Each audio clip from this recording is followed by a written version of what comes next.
the Democrats selectively leaked emails to the liberal media to create a fake narrative to smear President Trump, end quote. There is always so much more to the story when things get a little too noisy. Like, what are you doing banging all those pots and pans over there? What do you not want me paying attention to right now? That's how I tend to look at it. This week, governments cracked, entire narratives collapsed, and even the lies that they told us to keep everybody quiet and obedient. Well, they've started eating themselves alive too. Everything from climate predictions, which changed again, to Donald Trump, Epstein, Mark Carney.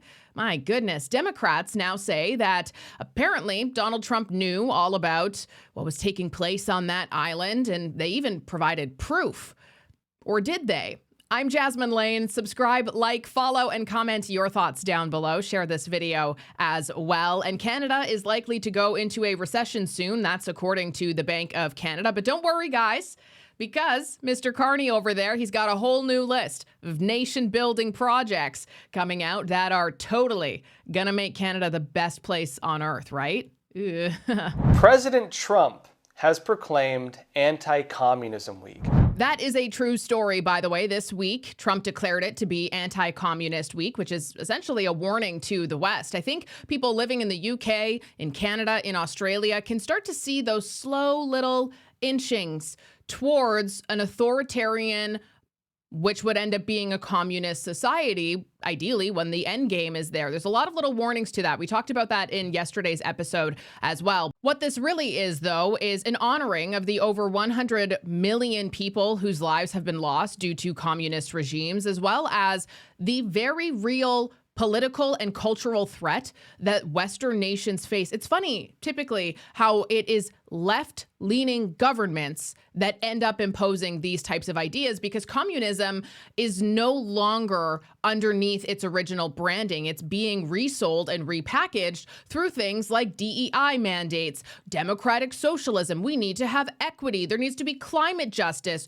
Oh, no kings, everybody. We want our land back. We want universal basic income. Funny enough, actually, in Canada, they're currently trying to push this through because it's so compassionate. The only sigh of relief with that bill being pushed forth in this parliamentary session is the fact that senators typically don't propose law. And so this bill was introduced by Senate. And yes, you can introduce a bill, but it's pretty rare that they actually make it through. Therefore, it's very unlikely that it will pass. What is incredibly important to note, though, is the fact that liberals still are trying to push that.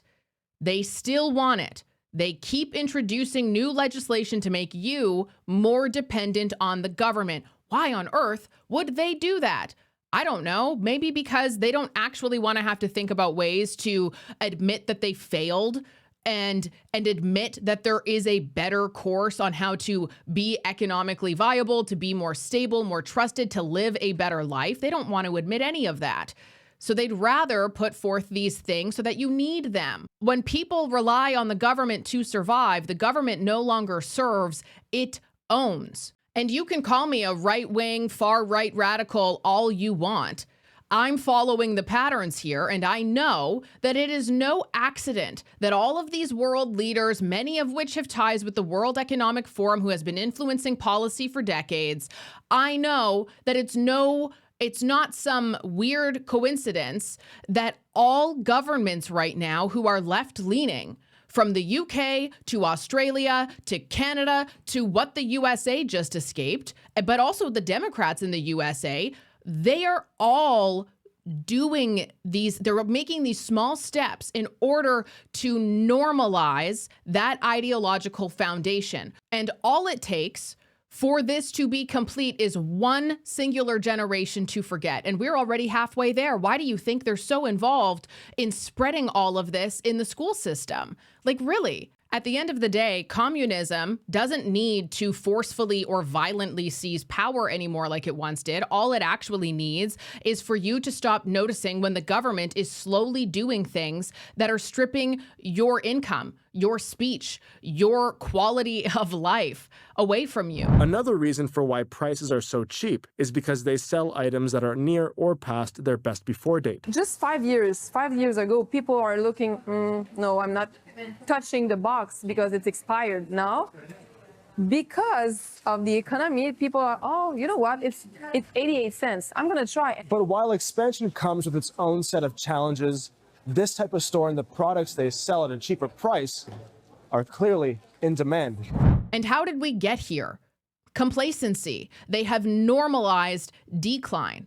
They have shamed people, calling out that decline. They've trained us to mistake survival for progress, dependency for dignity, and handouts for hope. Isn't it kind of weird to you how governments once upon a time used to measure progress on results, on how much good they did, whereas now they measure progress on how many people they need to help? You know, there's a story of a doctor who administers a poison into his patient. And the patient starts to panic as he's feeling his lungs tighten and his chest seize up. And then the doctor quickly administers the antidote and saves his life. And so the patient says, he says to the patient, you're all better now. And the patient says, well, why did you poison me in the first place? Well, he said, if I didn't poison you, then I couldn't have given you the antidote, and I wanted to save your life. And so the patient scratched his head. But when you think about it, that is really the nature of government policy today in Canada. Let's give a few examples here. So we have housing. I was just talking with Peter Van Loan, who works at getting housing approved. We have the second slowest building permits in the OECD. The development charges to build a new home have gone up by over 1,000%. 60% of the cost of a new home built in the Greater Vancouver area is government, taxes, fees, charges, etc. So they block home building. And then they say, we don't have enough homes. We need a government program in order to subsidize home building. And they create these monstrous government programs at CMHC and elsewhere in order to subsidize back to life that which they had suffocated in the first place. And then you have the energy sector. They pass legislation that makes it so it takes 10 to 15 years to get a permit for a mine. Actually, it takes closer to 20 years if you start from scratch to get a mining permit in Canada, which is one of the slowest places in the developed world. And then they create massive corporate welfare funds to subsidize the natural resource sector, including, as I said, buying a pipeline. And then you've got taxation. With high personal rates of taxation, we drive more and more investment out of our country, high levels of capital gains tax, punish those that invest in our enterprises. And what they want you to do is to forget. They want you to forget that the power of the people is still the most disruptive force on earth. You're not powerless. You're just being told you are by people who are terrified of what happens when you remember otherwise. And that's exactly why there's all of these routine hit pieces going around for everybody who disagrees with that failing status quo and who wants to do something to actually give the power of the people back to them.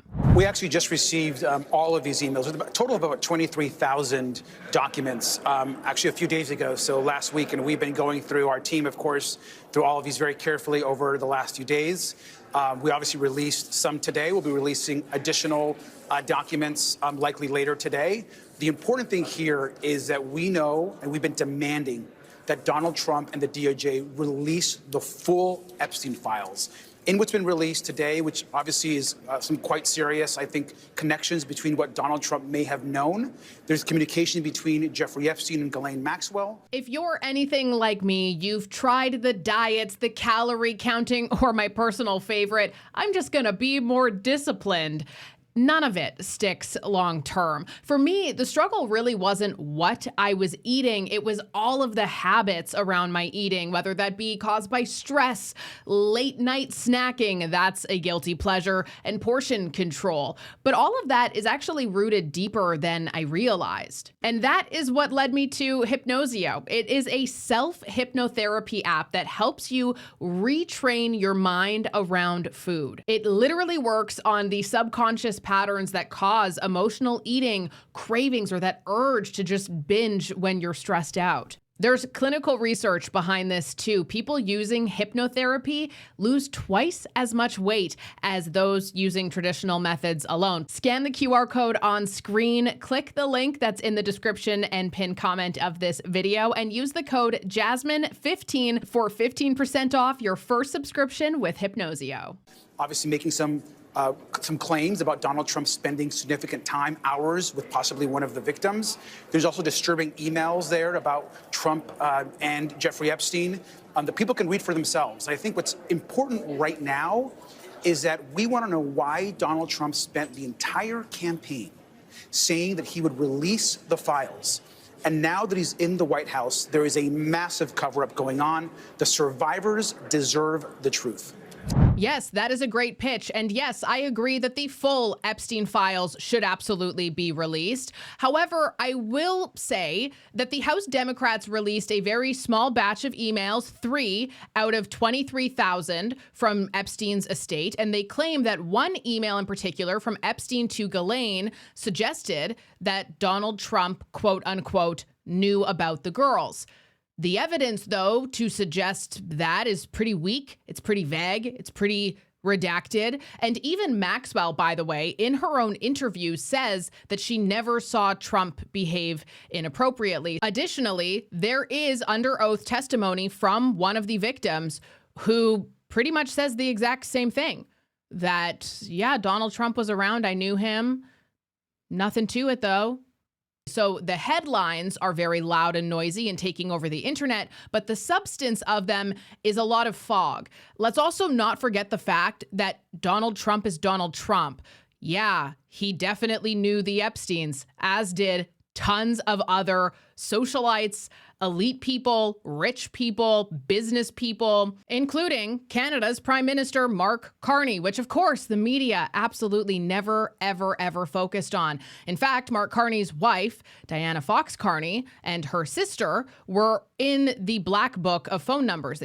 Epstein and Ghislaine had dozens of phone numbers and addresses to reach them at. This is something we've talked about in previous episodes as well. So yeah, there's a lot of people that Epstein knew that he was friends with. That doesn't mean anything outside of the fact that they knew him. But the entire basis of the media narrative right now is lying on the fact that there is a person labeled victim by Democrats in these documents who, quote, spent hours at my house with him, where Epstein then added, quote, he has never once been mentioned. That's it. That's the entire basis for all of the fallout. There's absolutely no allegation of behavior, quite the opposite from other testimony, no detail, no claim of Donald Trump with any wrongdoing, no context, no corroboration. It's just a redacted name, a house visit, and a suggestion that Trump hadn't been discussed publicly. I don't know. Is that evidence to you? Surely there's more details we, the general public, and victims, of course, would love to know. However, that's the only basis. There's obviously more to the story here. Of course there is. That's all that they have, though. And look at the media storm around it. Trump did not receive or send any of the messages. They largely predate his time as president, and he has not been accused of any criminal wrongdoing in connection with Epstein or Maxwell. The White House is now responding and saying that, and I'm quoting now from the White House, the Democrats selectively leaked emails to the liberal media to create a fake narrative to smear President Trump, end quote. And what interesting timing all of this is. Released the same day that the White House is dealing with government shutdown drama. Morning. Good morning, everybody. Just wanted to come out and say that we believe the long national nightmare will be over tonight. It was completely and utterly foolish and pointless in the end, as we said all along.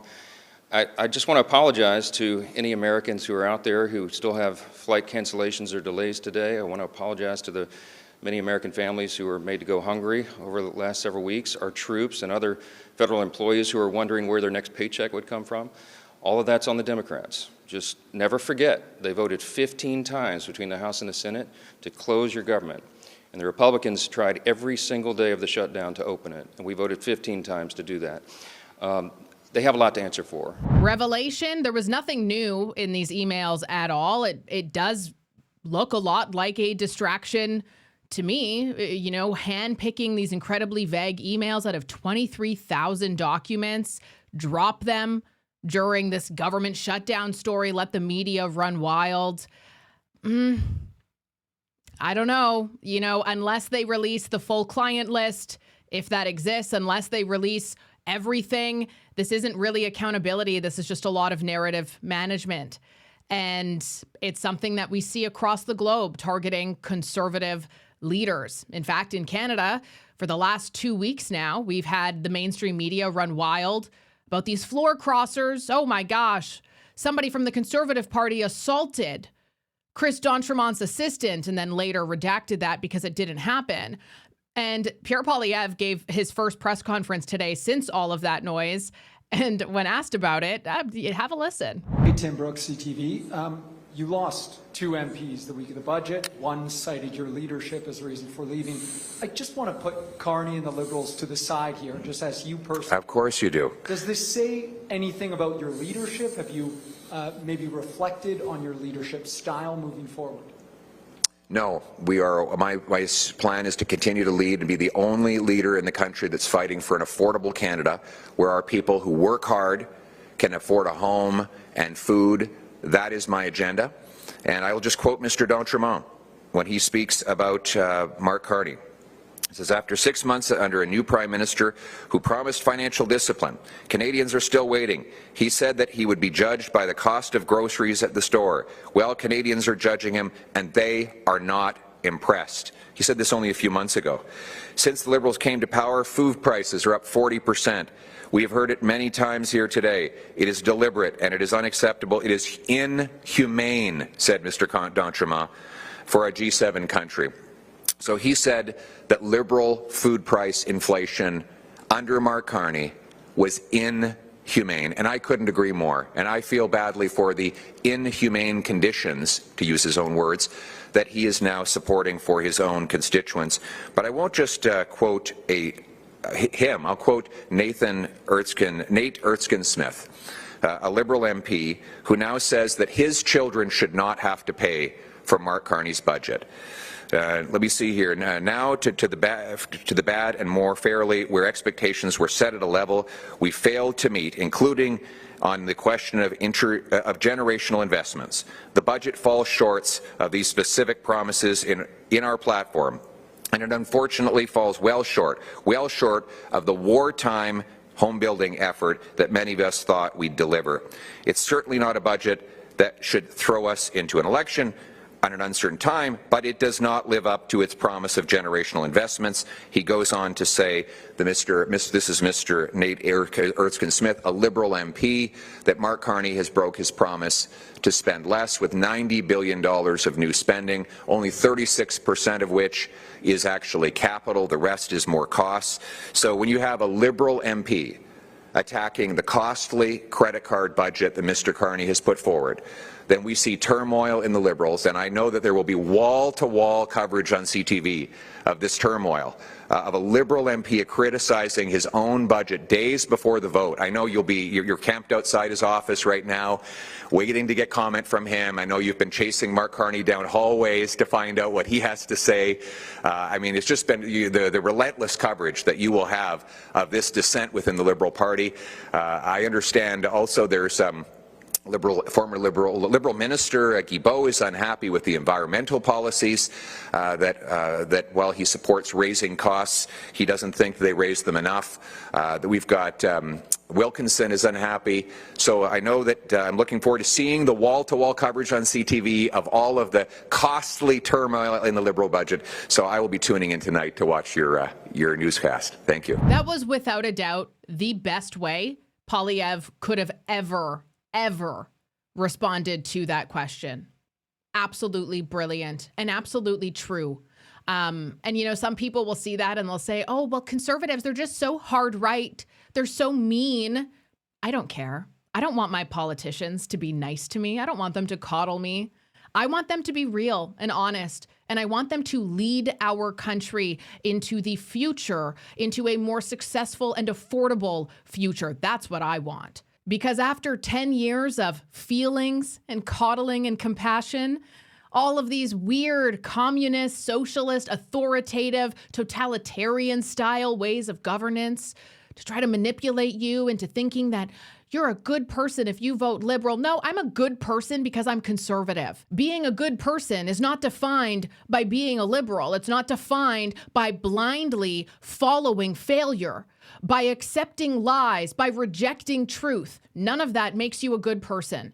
And I know that I'm a good person because I'm naturally very curious. I question things. I wonder why. What is the end game here? And I research them. And I share that with you for you to pick apart and maybe change some of your minds, maybe just give you some more information on something or a new perspective. And we may not always agree. That's part of being a good person too, that you don't always agree, but you listen and you hear each other and you learn. Critical thinking, curiosity, and a deep desire to just understand things and not accept everything you're told. And we may not always be right.